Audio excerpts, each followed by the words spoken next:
Sebetulnya membahas mengenai ragam pilihan begitu ya untuk bahan bakar begitu ya bagi kendaraan-kendaraan yang mungkin sekarang sudah ada ya Pak ya. Iya, Mungkin menjadi pertanyaan juga bagi pemirsa ini untuk penggunaan dari hydrogen plant, green hydrogen gitu ya mhm sebagai salah satu pilihan untuk bahan bakar Pak. Tentunya kan pemirsa menanyakan nih ya, mhm. kendaraan jenis apa? Apakah sebetulnya untuk di Indonesia sendiri kendaraan yang menggunakan hydrogen ini sudah ada atau seperti apa Pak? Baik. Nah, kalau dari catatan kami ya, kita juga sudah bertemu dengan pemilik dealernya tersebut ya, seperti Toyota itu ada Mirai, Toyota Mirai, kemudian di Hyundai itu ada Hyundai Nexa ya. Jadi ini dua jenis mobil yang memang sekarang di dunia memakai hidrogen. Tentunya ini sangat berkorelasi dengan infrastruktur yang ada tadi. Makanya inisiatif ini adalah untuk membuka ekosistemnya, Mbak Sinta. Bagaimana nanti hidrogen ini dapat dipakai untuk mengisi mobil fuel cell yang tadi. Baik, terkait dengan infrastruktur Pak, tadi Anda menyampaikan kan di awal ya, akan ada di Senayan. Rencananya ke depannya akan ada di mana saja Pak? Artinya titik-titik yang ke depannya akan menjadi pusat pengisian lah Pak, Ya. untuk hidrogen ini. Nah, agar dapat ekosistem ini terjadi, maka PLN itu akan harus bekerja sama dengan berbagai pihak ya. Dalam tahap pertama ini aja di waktu peresmian 21 unit ini, Mbak, kalau kita lihat di sana Wali Kota Jakarta Utara ikut hadir ya mewakili Bapak Gubernur, kemudian Bapak Menteri SDM diwakili oleh Dirjen EBKTKI ya Pak Yudo juga hadir di sana, dan kemudian ada juga Bu Enia ya dari BRIN ya juga mensupport bagaimana pembentukan ekosistem ini. Nah, tentunya pertama harus ada contoh ya dari pemerintah bagaimana mobil ini bisa dipakai dan benar-benar ada. Makanya kita buat yang pertama refueling system itu di Jakarta dulu. Jadi nanti insya Allah pemerintah DKI siap mungkin untuk membantu ya ketika ada refuelingnya untuk hidrogen tersebut. Nanti ada bis misalnya yang berbasiskan hidrogen seperti itu ya, sehingga masyarakat bisa lihat itu ada. Selain di Senayan tadi yang insya Allah akan kami buka di awal tahun depan pada bulan Januari, sumber-sumbernya yang dari Muara Karang di Priok dan beberapa lokasi lagi itu kami akan buka secara bertahap. Ya, di Muara Karang mungkin itu akan terjadi di bulan April, lalu di Priuk juga akan terjadi di sekitar akhir-akhir tahun berikutnya, dan tentunya kita akan melihat bagaimana animo masyarakat karena ada 20 lokasi pembangkit-pembangkit tersebar di Jawa Bali ini yang siap untuk refueling system terhadap hidrogen tersebut. Nah, ini akan tentunya ini akan bekerja sama dengan pemerintah setempat ya, dengan Pemda bagaimana meletakkan tempat-tempat yang terbaik agar masyarakat Aksesnya gampang mudah ya ya. aksesnya gampang untuk menjangkau dan tersedia 24 jam tentunya, Mbak. Baik, terkait dengan karakter mobilnya ya Pak ya. Ini Ya, kan untuk saat ini mungkin kita sama-sama ingin tahu karakter dari mobil yang menggunakan hidrogen dengan yang menggunakan baterai atau dengan ya, mobil yang konvensional ya bahan ya. bakar BBM biasa, Hmm. itu seperti apa? Apakah ada perbedaan atau sebetulnya sama saja Pak? Berbeda ya. Jadi kalau mobil berbasiskan baterai ya, maka dalam pengisian baterai tersebut walaupun sekarang ada ultra fast charging, dia memerlukan waktu ya. Ultra fast charging mungkin bisa setengah jam untuk pengisian penuh ya, sampai 1 jam. Kalau dia di rumah itu bisa beberapa jam untuk pengisiannya, tergantung berapa besar charging yang ada. Dan kapasitas yang sangat besar sekarang itu bisa menempuh kurang lebih 400 sampai 500 km sekali charging. Itu artinya kalau kita ke Jawa sana itu perlu beberapa kali charging ya Iya. untuk bisa mengisi ke sana. Berbeda dengan hidrogen. Hidrogen ini ada sistem yang memakai 150 bar, ada yang memakai sistem 700 bar, pengisiannya seketika. Ya, karena hanya satu mobil itu menampung kurang lebih 5 sampai 8 kilogram, di mana 1 kilogramnya itu bisa menempuh 100 kilometer, jadi bisa 800.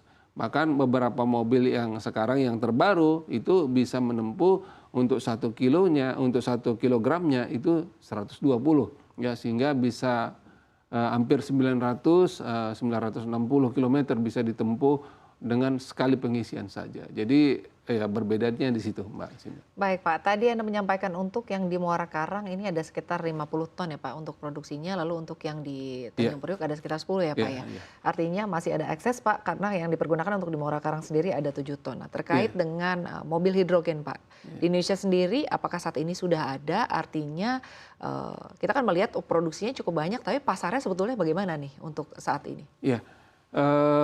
Prototipe yang sedang dikerja di BRIN juga ada ya. Jadi prototipe dari mobil yang coba dibuat hasil produksi di Indonesia sendiri itu sudah ada ya, sedang diuji coba juga oleh BRIN.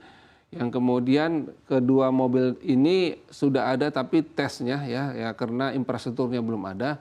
Kami lihat sih dari dealer-dealer ini ketika nanti terbuka infrastruktur tersebut, insya Allah dengan kerjasama dengan pemerintah tadi misalnya dimulai dengan bus umum gitu, angkutan umum, nanti lambat laun tentu mobil-mobil dengan berbagai jenis akan muncul. Baik, Jadi artinya untuk saat ini menyiapkan infrastruktur terlebih dahulu ya Pak ya. Baik. Lalu untuk kedepannya sendiri Pak, untuk saat ini mungkin kita perlu ada update Pak, update untuk jumlah dan juga kapasitas pembangkit milik Indonesia Power saat ini, termasuk juga untuk pembangkit dari EBT Pak sampai dengan saat ini. Ya, jadi inisiatif yang kami buat ini adalah salah satu usaha untuk PLN bertransisi ke energi hijau.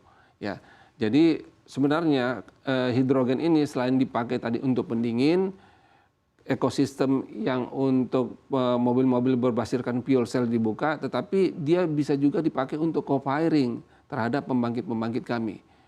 Bisa dirubah menjadi amoniak, kami bawa ke pembangkit PLTU, sehingga nanti amoniak itu dipakai ya untuk memproses di boilernya air ya. Nah di sana akan terjadi substitusi dari batu bara ke amoniak, atau kita pakai di pembangkit gas sendiri, nanti ada substitusi atau co-firing dari pembangkit yang berbasiskan gas dengan hidrogen. Jadi kita perlu lihat, karena itu kebutuhannya sangat besar Mbak tentu ya. Nah kita perlu membuat sebuah factory sendiri untuk bisa menghasilkan hidrogen dalam jumlah yang besar yang bisa nanti dirubah menjadi amonia ataupun hidrogen yang dipakai langsung untuk pembangkit-pembangkit gas. Jadi ini merupakan salah satu usaha kita untuk membuka market tersedianya hidrogen dalam jumlah yang besar dengan harga yang murah, sehingga membantu transisi pembangkit-pembangkit PLTU kami bisa co-firing dengan amoniak, pembangkit-pembangkit gas kami bisa co-firing dengan hidrogen langsung, sehingga bauran hijaunya semakin bertambah. Baik, tantangannya sejauh ini seperti apa Pak? Artinya selama ini apakah cukup ada tantangan atau kendala terkait dengan dorongan atau upaya untuk bisa mencapai net zero emission Pak di tahun 2060? Ya, secara bertahap tentunya Mbak Sinta ya, apa yang kita lakukan. Beberapa hal yang sudah kami lakukan sekarang di PLN adalah barusan saja kita mendengar PLTA yang terbesar pertama di Asia Tenggara dan terbesar di nomor 3 di dunia yang ada di Jakarta sebesar 195 megawatt peak ya. Nah itu luar biasa sekali ya. Pembangkit-pembangkit seperti ini insya Allah di tahun depan mungkin beberapa akan terbuka lagi ya dengan skala 100-150 megawatt peak ya di berbagai lokasi akan juga muncul. Kemudian seiring dengan itu pembangkit-pembangkit PLT Bayu juga akan muncul di Kalimantan, mungkin ada adisional yang ada di Sulawesi itu juga akan bermunculan ya dalam 2-3 tahun ke depan. Dan secara jangka panjangnya tentu PLN secara bertahap sesuai dengan transisi energi untuk 10 tahun 2030, 2040, 2050 ada beberapa tahapan yang ditempuh untuk menuju net zero emission sampai tahun 2060. Baik Pak, lalu kalau kita lihat nih Pak, ini kan Indonesia telah resmi memiliki bursa karbon ya Pak, belum lama ini diresmikan. Nah kalau kita lihat juga PLT GU Muara Karang ini sudah masuk sebagai trader. Nah untuk yang di Tanjung Priok Pak, perkembangannya akan seperti apa? Apakah akan segera mengekor Pak? Pasti. Jadi ada syarat unit-unit yang masuk ke dalam EDX tadi adalah unit-unit yang diproduksi atau COD-nya pada tahun 2019 ya. Jadi Muara Karang salah satu pionir tentunya untuk bisa ikut di bursa nanti. Kami sekarang sedang berusaha mendapatkan sertifikat hijaunya dari Sukovindo di Gunung Wugul, ada PLTMH kita, mikrohidro kita di sana ya.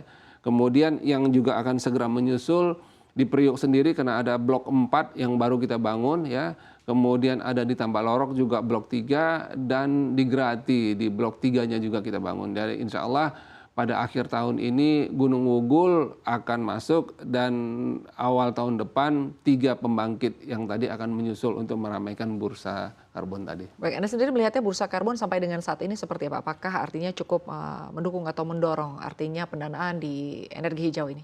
Ya, ini merupakan alternatif seperti tadi ya untuk membuat 100% hijau karena terbatasnya lahan, maka perlu ada renewable energy certificate yang kami peroleh. Nah, dengan adanya bursa tadi itu bisa seluruh sektor ikut berpartisipasi. Ada yang membangun PLTS misalnya bisa menjualnya di sana.